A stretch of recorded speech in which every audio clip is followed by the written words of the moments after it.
escárnios e açoites, e até cadeias e prisões. Foram apedrejados, cerrados, tentados, mortos ao fio da espada. Andaram vestidos de peles de ovelhas, de cabras, desamparados, aflitos e maltratados, dos quais o mundo não era digno, errantes pelos desertos e montes e pelas covas e cavernas da terra. E todos estes, tendo tido testemunho pela fé, não alcançaram a promessa, provendo Deus alguma coisa melhor a nosso respeito, para que eles, sem nós, não fossem aperfeiçoados.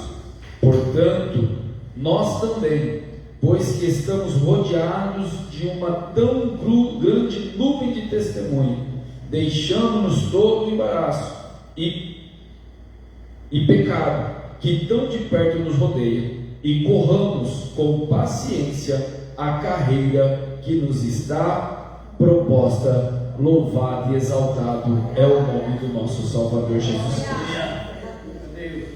A carta aos Hebreus é do conhecimento de todos que ela foi escrita com o intuito de exortar e de auxiliar uma comunidade judaica.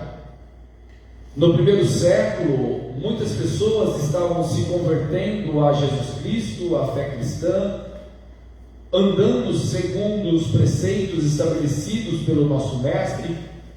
Só que ao passar do tempo, muitos dos nossos irmãos judeus, eles começaram a voltar novamente às suas práticas antigas.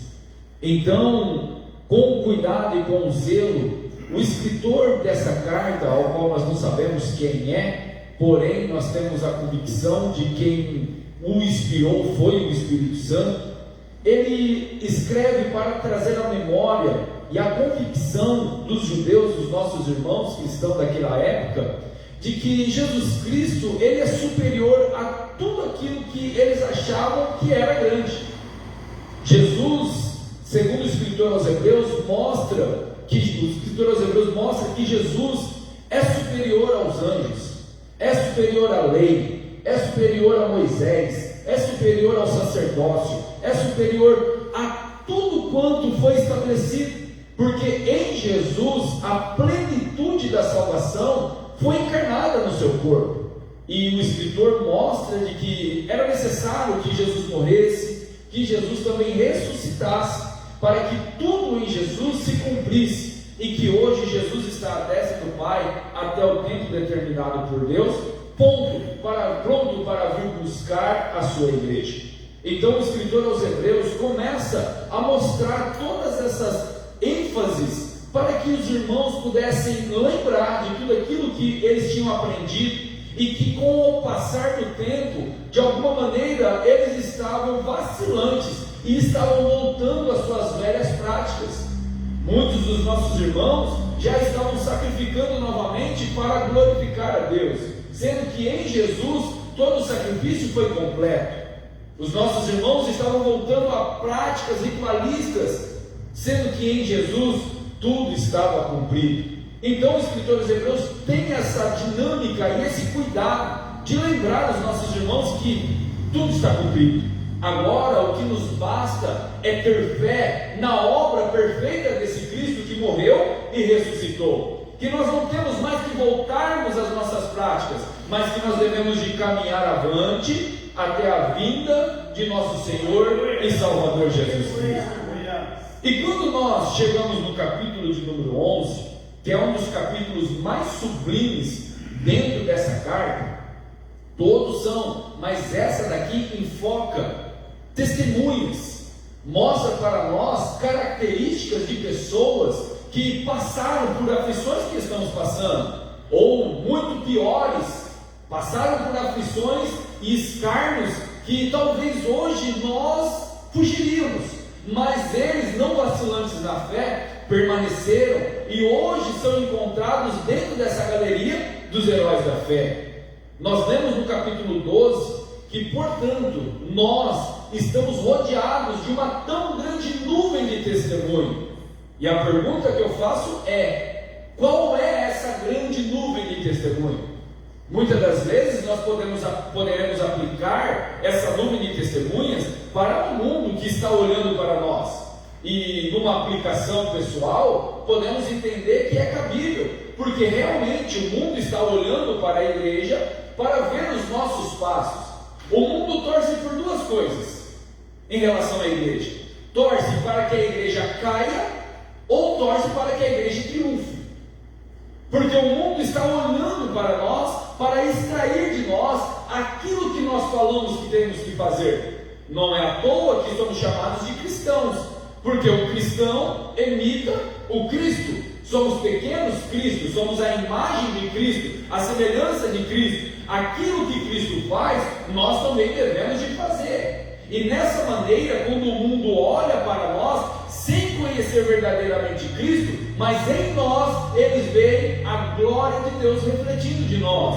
E quando nós falamos, louvado seja Deus, a nossa vida, seja por palavras ou por atitude, tem que glorificar a Deus. Jesus disse Pedro que veio para desfazer as obras de Satanás, e nós, como imitadores de Cristo, também devemos de desfazer as obras de Satanás. E como nós desfazemos a obra de Satanás? É simples: aonde há trevas, nós chegamos com a luz; aonde há maldição, nós chegamos com a bênção; aonde há morte, nós chegamos com a vida que não é nossa, mas a vida que é de Cristo. Então o mundo está olhando para nós, e nós entendemos que eles são testemunhas, olhando para a nossa vida, a fim de ver a diferença. Ultimamente, nós temos um contraponto. Talvez a igreja está tão semelhante às práticas do mundo, que muitos olham para o império chamado igreja, e acredita que esse império chamado igreja é a igreja verdadeira. Confundem, porque hoje tanto faz as vestes, tanto faz o modo de agir, o que importa é o estar bem, sendo que a igreja não foi feita para esse fim. A igreja ela é uma instituição que recebeu uma orientação de Deus, de Jesus, que Jesus disse o seguinte: no mundo tereis aflição. A característica da igreja benéfica não é se a estrutura dela está bem, mas é se a moral dela está estabelecida mesmo no meio das aflições. O mundo está olhando para a igreja do século 21 e não está conseguindo discernir quem é a igreja verdadeira e quem é a igreja paralela, porque está semelhante. Mas o escritor aos Hebreus vem falando em toda a sua carta que aquele que é a igreja tem que ser a diferença no meio do mundo, porque Cristo habita dentro dele, e se Cristo habita dentro dele, logo ele tem a mente de Cristo, tem a postura de Cristo, tem as vontades de Cristo, e essa nuvem que está olhando para nós tem que ver Cristo dentro de uma igreja que, independente do estado social, ela permanece fiel, ela permanece triunfante, passando por cima dele, passando por cima das dificuldades, das vitupérias, do engano, rompendo as barreiras do inferno, levando a palavra do Senhor e dando um bom testemunho para os de fora. Nessa aplicação, cabe falar sobre a testemunha que está olhando para nós. Agora, o texto, e no seu contexto, a grande nuvem de testemunha que está nos rodeando é as testemunhas do capítulo de número 11. Porque no capítulo de número 11, onde se encontra a galeria dos heróis da fé, apresenta várias personagens durante a história que nos dão exemplos de como devemos de nos portar diante de todas as vitupérias e dificuldades que nós temos no nosso dia a dia. Porque quando nós falamos o que é fé, nós queremos materializá-la, nós queremos conjecturá-la, e às vezes esquecemos de olhar para o natural das Escrituras, porque as Escrituras nos dão a melhor definição do que é fé. Vamos ver Hebreus capítulo 11, versículo de número 1. Olha só o que o texto diz em relação à fé. Ora, a fé é o firme fundamento das coisas que se esperam e a prova das coisas que não se veem. Olha que definição maravilhosa do que é fé. A fé, ela não está baseada naquilo que eu acho que a porta vai se abrir. Não, pera lá. E a fé também não está baseada em algo miraculoso, em algo que eu não entendo, em algo que eu não compreendo. Olha só. Ora, a fé é o firme fundamento. Opa! Se é fundamento, é porque tem estrutura, tem base, tem solidez. Não é algo miraculoso, não é algo impróprio. Não, pera lá. A fé tem base.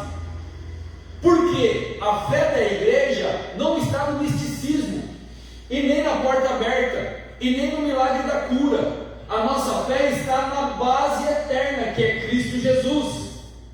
A fé que a Bíblia define como fé, ela não é uma fé vacilante, porque a fé da igreja não está no presidente da república, não está no pastor, não está no amigo, não está na irmã, não está no marido, não está no filho. A fé da igreja está baseada em Cristo Jesus, que é a verdadeira base. É isso que ele disse para Pedro e seus discípulos: sobre esta rocha edificarei a minha igreja, e as portas do inferno não prevalecerão contra ela.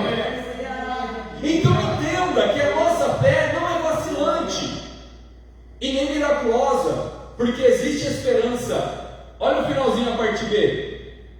E é o firme fundamento das coisas que se esperam e a prova das coisas que não se vê. Sabe o que é isso? Loucura. Mas a loucura, segundo Deus, é mais sábio do que a sabedoria do mundo. Porque crer em algo que a gente não vê é loucura, e por isso que tem fundamento.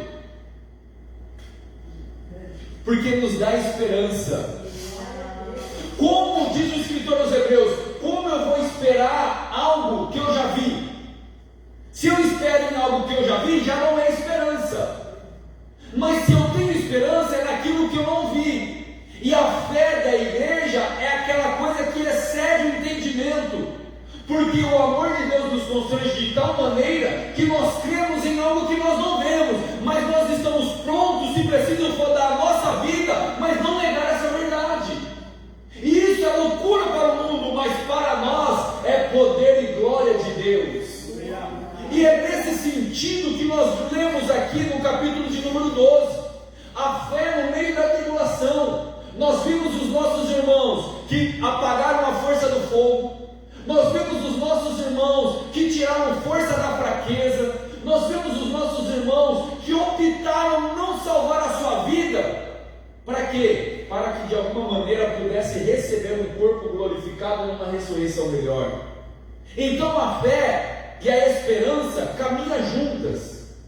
E Paulo diz aos Romanos que a tribulação produz a paciência a experiência, a experiência a esperança, e a esperança não traz confusão.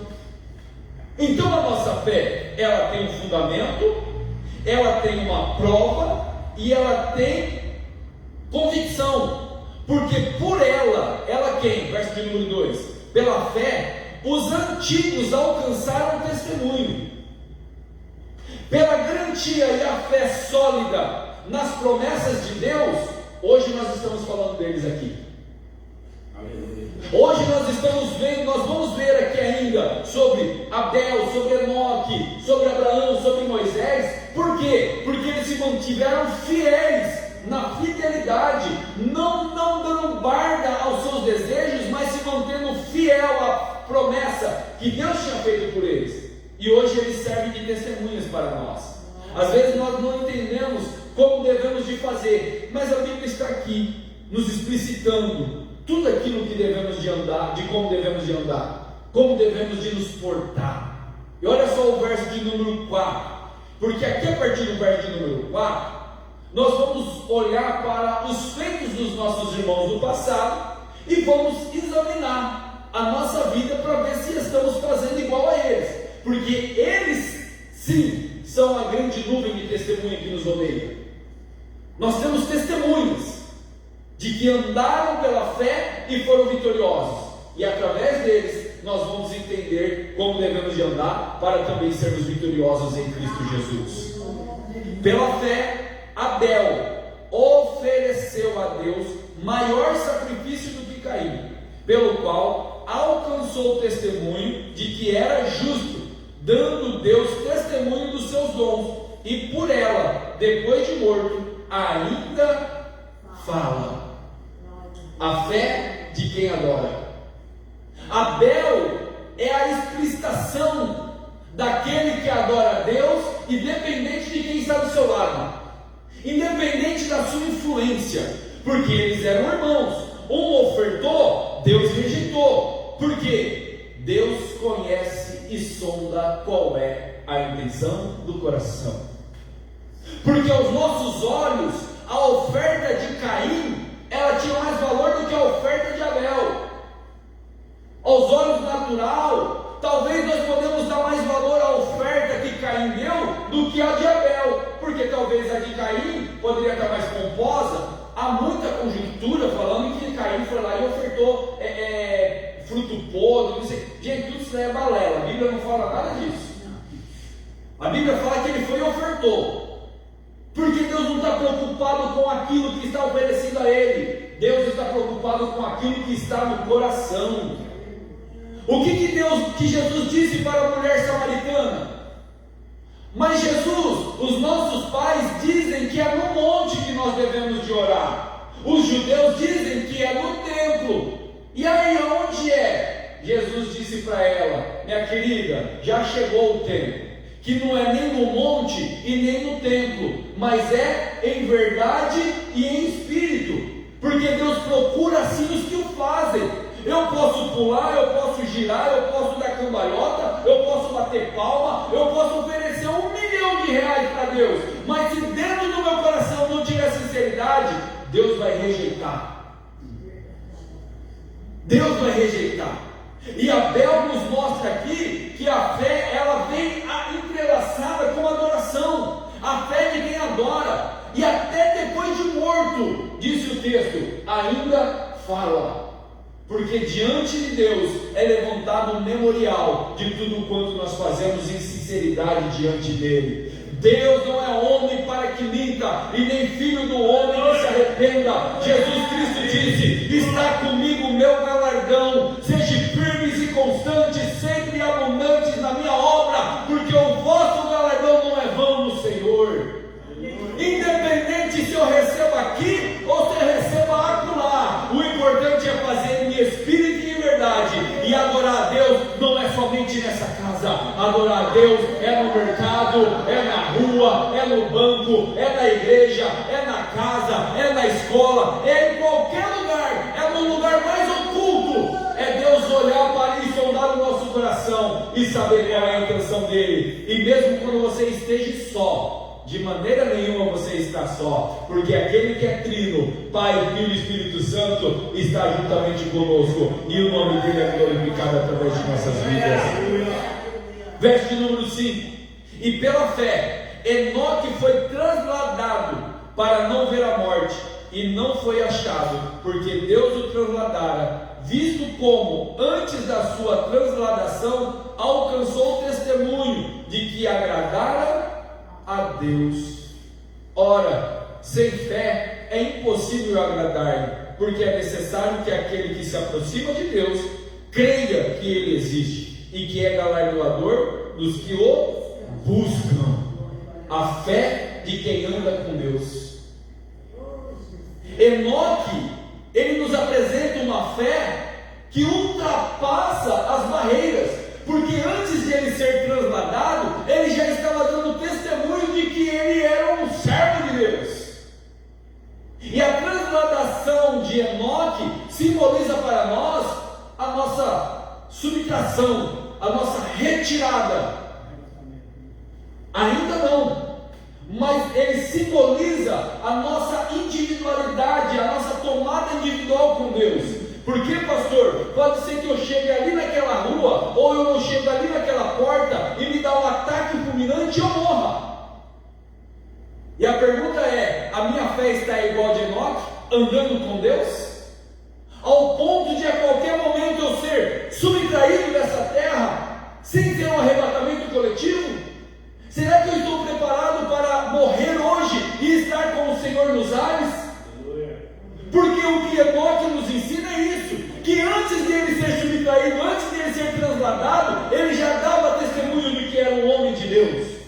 Porque os outros olhavam para ele e viam nele a verdadeira semelhança de um homem íntegro, reto e que se desviava do mal. Porque se não fosse assim, jamais Deus o teria transladado, jamais Deus teria tomado para si, porque ele deu testemunho de que era um servo de Deus. E essa pergunta fica para nós: estamos com a fé ao ponto de andarmos com Deus e aonde colocarmos a planta dos nossos pés, Deus pode se manifestar? Eu acredito que nessa noite todos que estão aqui são homens e mulheres de Deus, que aonde chega as trevas têm que se dissipar, porque em nós habita aquele que é poderoso para fazer infinitamente além das nossas capacidades. E se andamos com Deus, a glória de Deus anda também juntamente conosco, e a porta do inferno não prevalece com aqueles que andam segundo a vontade de Deus. Verso de número 7: pela fé, Noé, divinamente avisado das coisas que ainda não se viram, temeu e para a salvação da sua família preparou a arca, pela qual condenou o mundo e foi feito herdeiro da justiça, que é segundo a fé que obedece. Agora, pastor, entramos no arrebatamento, porque todos nós estamos avisados que Cristo voltará. O arrebatamento é iminente. Creia eu ou creia eu não creio, o arrebatamento acontecerá. E haja bendito seja o nome do Senhor, que todos nós sejamos dignos de sermos arrebatados nesse dia. Porque a fé que obedece prepara a arca, prepara a casa, prepara a família. Só que entenda uma coisa: se eles não vierem, entre você dentro dessa arca. Ah, mas meu filho não veio. Entre você dentro dessa arca. Chore por ele dentro da arca. Lute por ele dentro da arca. Interceda por ele dentro da arca. Ah, mas meu marido não veio. Ore por ele dentro da arca. Não fique para o lado de fora da arca, porque se você ficar para o lado de fora da arca, o dilúvio pode vir e você fica junto com aquele que não entrou na arca. Grite para todo mundo entrar na arca, mas se ninguém entrar, entre você e fique lá dentro, porque um dia a porta será fechada pelo lado de fora e ninguém mais poderá entrar. Mas bem-aventurado aquele que estiver dentro dessa arca.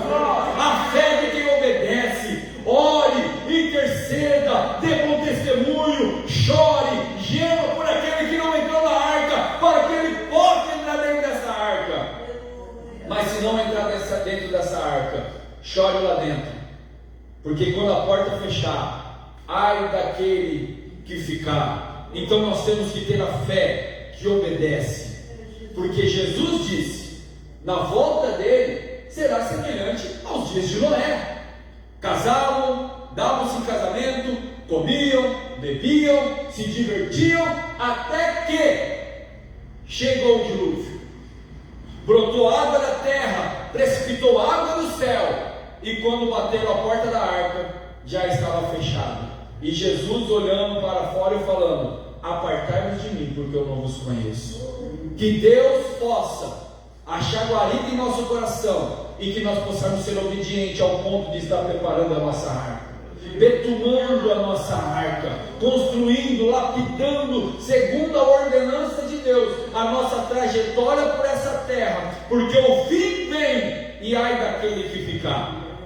Ai, que Deus possa nos arrebatar e nos levar juntamente com Ele para a glória de Jesus.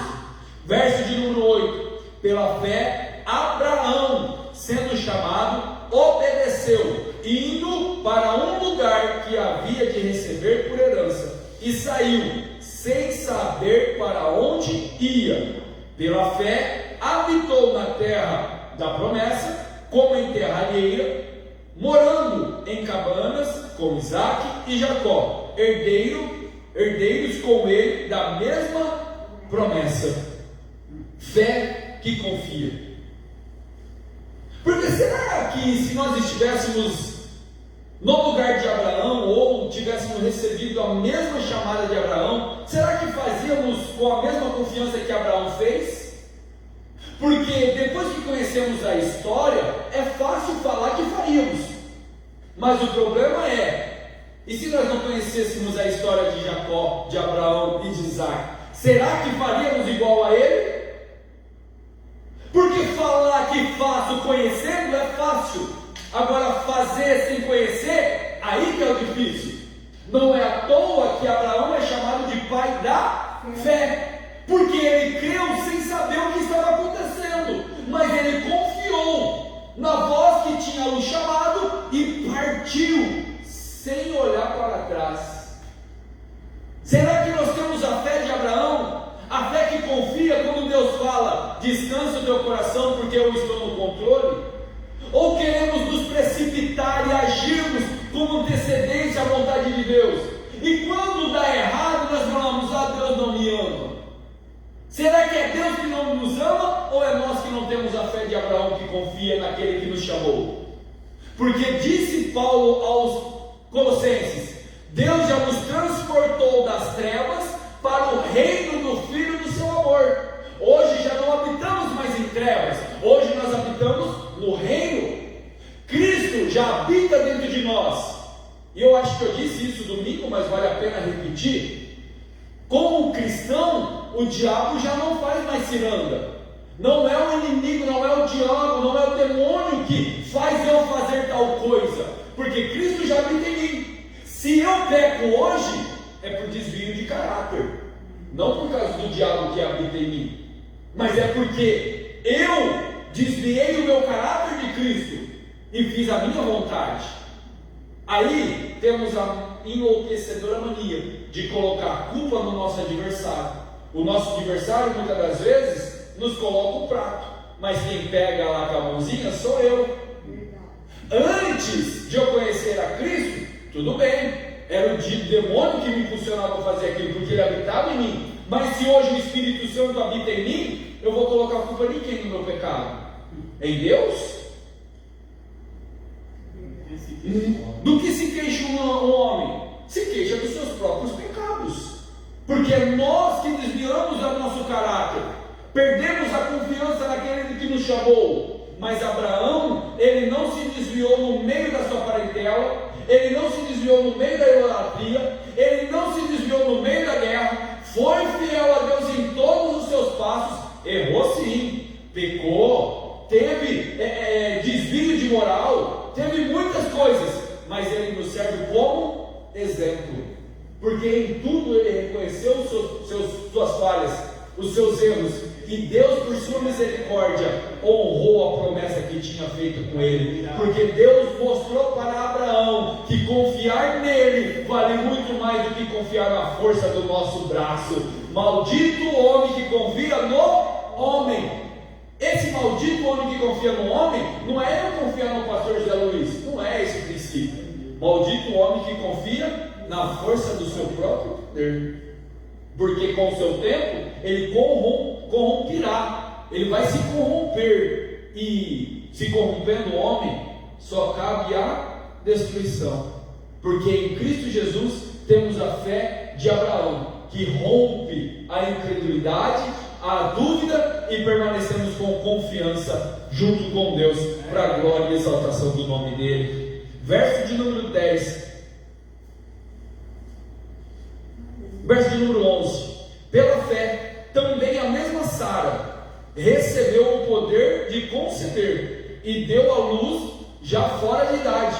Portanto, teve por fiel aquele que tinha prometido. A fé de quem crê no impossível. Crê contra a esperança. O escritor, o Paulo, escrevendo aos Romanos, ele fala a respeito de Abraão e Sara, que eles creram contra a esperança. Veja bem, Sara já era avançada em idade, e com um agravante, era estéril. mas ela creu contra a esperança, porque a esperança não existia ali. Como ela ia ter esperança de ter um filho já avançado em idade e estéril? Mas ela creu contra a esperança, gerando nela a esperança. Olha que paradoxo. Creu contra a esperança, gerando nela a esperança nele que prometeu, e recebeu a bênção, recebeu a promessa, nascendo então Isaac, e dando longevidade na descendência de Abraão, que por outra hora tinha recebido essa promessa da parte de Deus. Então nós temos que ter a fé contra a esperança, a fé que crê no impossível, que crê no sobrenatural. Só que essa fé que crê no sobrenatural não é uma fé maluca.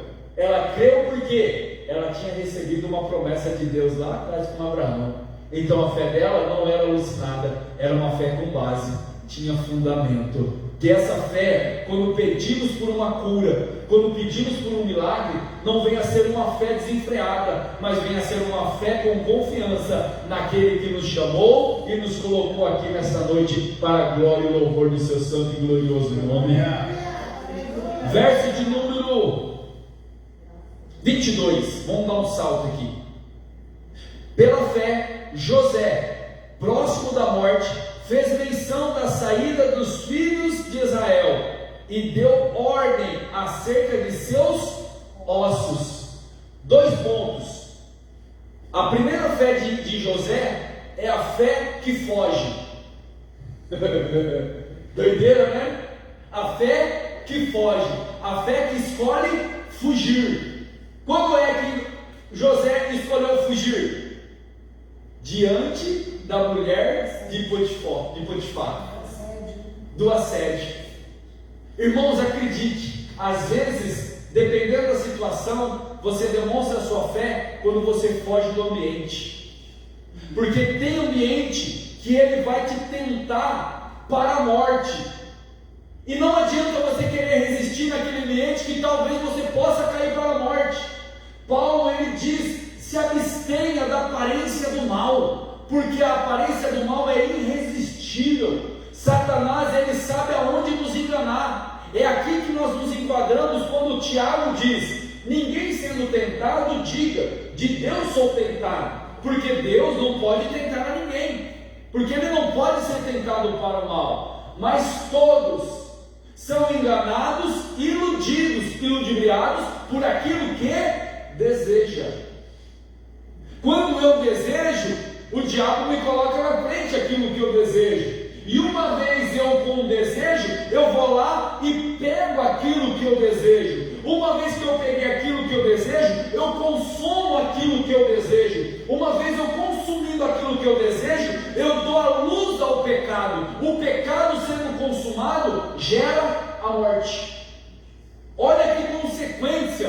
Então muitas das vezes é necessário nós termos a fé ao ponto de fugirmos da aparência do mal. Resistir ao diabo é através das escrituras, é através do conhecimento da palavra. Mas contra a aparência do pecado, contra a tentação, o conselho é: fuja, porque isso não é fraqueza, é discernimento. E só foge quem tem fé e tem temor diante de Deus. Segundo ponto, ele tinha fé tão grande que ele sabia que, não sabia que 400 anos depois, mas ele tinha convicção de que o povo de Israel sairia da escravidão do deserto. Ele morreu, passou-se 400 ou 420 anos depois, com Moisés, eles pegaram os ossos de José e levaram para fora do Egito também. Isso é convicção de que Deus prometeu, ele também cumprirá, para a glória e louvor do seu nome. Para nós encerrarmos, verso de número 24: pela fé Moisés, sendo já grande, recusou ser chamado filho da filha de Faraó. A fé que escolhe Deus. Porque Moisés tinha de tudo para ficar no palácio. Ele conhecia toda a ciência do Egito. Ele era um dos maiorais do Egito. Ele tinha de tudo, todas as benfeitorias. Ele não era escravo, mas ele preferiu negar toda essa pompa do mundo para estar no meio do seu povo. É a fé que escolhe estar com Deus. É essa fé que eu e você devemos de ter. Deus pode nos abençoar em tudo, desde que seja Deus, permaneceremos. Mas se faz parte do mundo, para nós não tem pertenção, para nós não serve, porque o que vem do mundo é para a morte, é para a ludibriação. E mundo que eu estou dizendo não é desfrutar da praia, desfrutar da natureza, desfrutar das benfeitorias de Deus. Não é isso. O que vem do mundo é o sistema, porque muitos adquirem a riqueza pela prostituição, pelo adultério, pela prostituição, pela mentira, pela corrupção. Porque talvez muitos de nós falamos: eu nunca me corromperia, mas muito entre nós já se corrompeu por causa do cash na hora que vem pregar. Não vou se não receber uma ofertinha de 5 mil reais. Vai pagar o combustível? Irmãos, eu já fui pregar para um monte de lado, nunca recebi nada e coloquei combustível no meu bolso e Deus nunca deixou faltar nada. Já recebi oferta, e quando eu dirigi aqui, pastor, a igreja vai lembrar, a oferta que eu recebia de fora eu colocava no caixa da igreja. Nada contra receber, isso daí é direito de quem paga e direito de quem recebe. Porém, qual é a intenção do coração? Tanto do ofertante quanto daquele que recebe a oferta. Porque a fé que nós temos que ter aqui, como a de Moisés, é preferir estar com Deus. Queira ganhar ou queira não ganhar, é não se corromper, é fazer para a glória e louvor do nome do nosso Salvador Jesus Cristo. A fé que escolhe estar com Deus.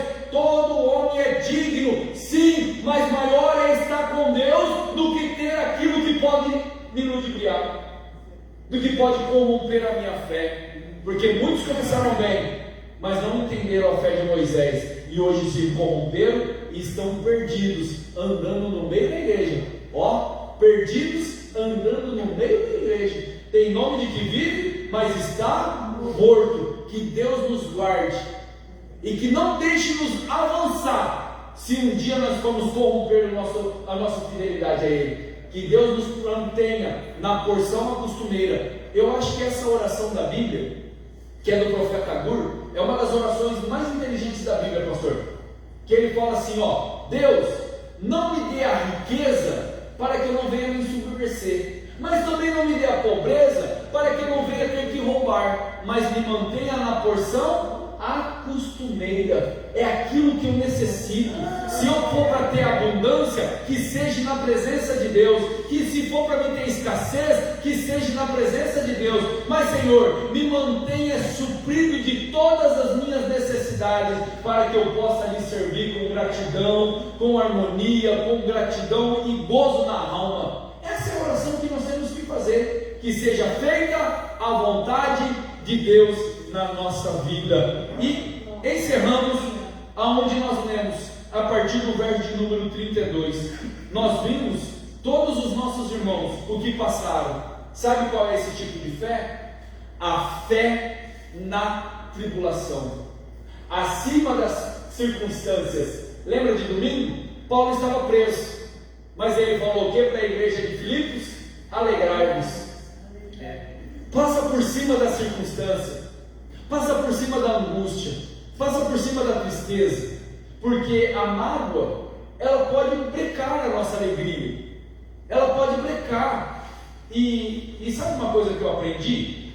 Quando você tem mágoa de uma pessoa, olha isso, quando você tem mágoa de uma pessoa, você pode estar lá na praia, mas a pessoa está junto com você. Quando você está chateado com alguém, ou você está numa tribulação, você pode estar num paraíso, mas a pessoa vai estar junto com você, te atormentando, e você vai dormir pensando nela, você vai acordar pensando nela, você vai entrar no mar pensando nela, porque aquilo vai te atormentar.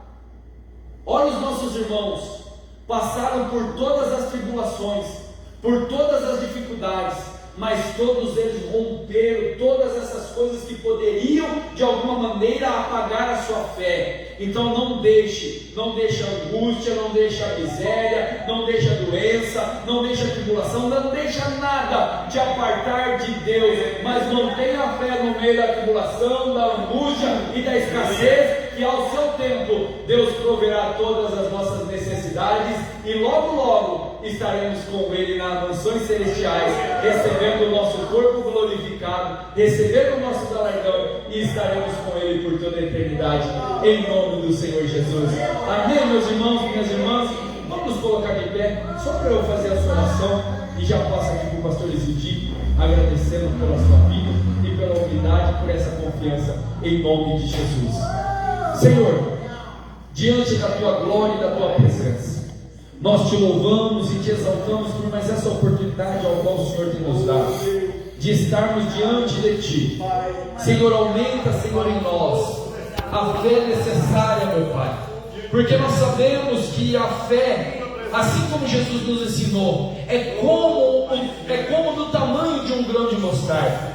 Ela pode ser pequenininha, mas se nós cuidarmos, regarmos, trabalharmos, ararmos a terra, ela pode crescer cada dia mais e se tornar, meu Pai, como uma árvore frondosa, uma árvore forte, que pode abrigar muitos passarinhos debaixo dos nossos galhos. Que a nossa fé, Senhor, venha a ser essa fé progressiva, que nós possamos aprender, Senhor, com esses nossos irmãos que nos servem como testemunhas de que a nossa fé é uma fé que adora, é uma fé obediente, é uma fé de esperança, é uma fé que crê contra a esperança, é uma fé que escolhe fugir, é uma fé que escolhe estar com Deus, é uma fé que anda com Deus, é uma fé que rompe as dificuldades das tribulações. Que a nossa fé venha servir, Senhor, de inspiração para aqueles que oram para nós e veem em nós não a nossa face natural, mas que venha a ver a formosura da glória de Cristo em nossa vida.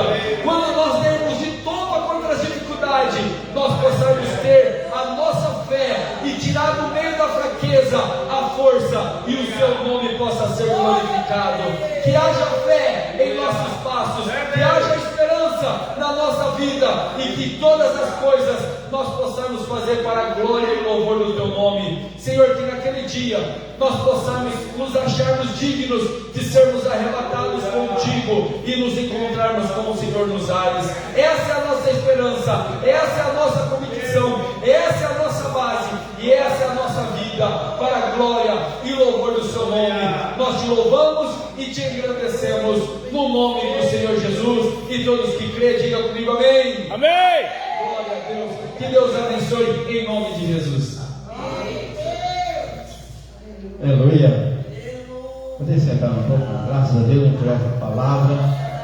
Boa essa palavra, né? Nós aprendemos nesta noite bênçãos e vitórias. Mas como que Deus fala, né? Graças a Deus, nosso querido pastor ministrou, é uma coisa que estivesse ministrando num lugar que tivesse mais de 1000 pessoas, né?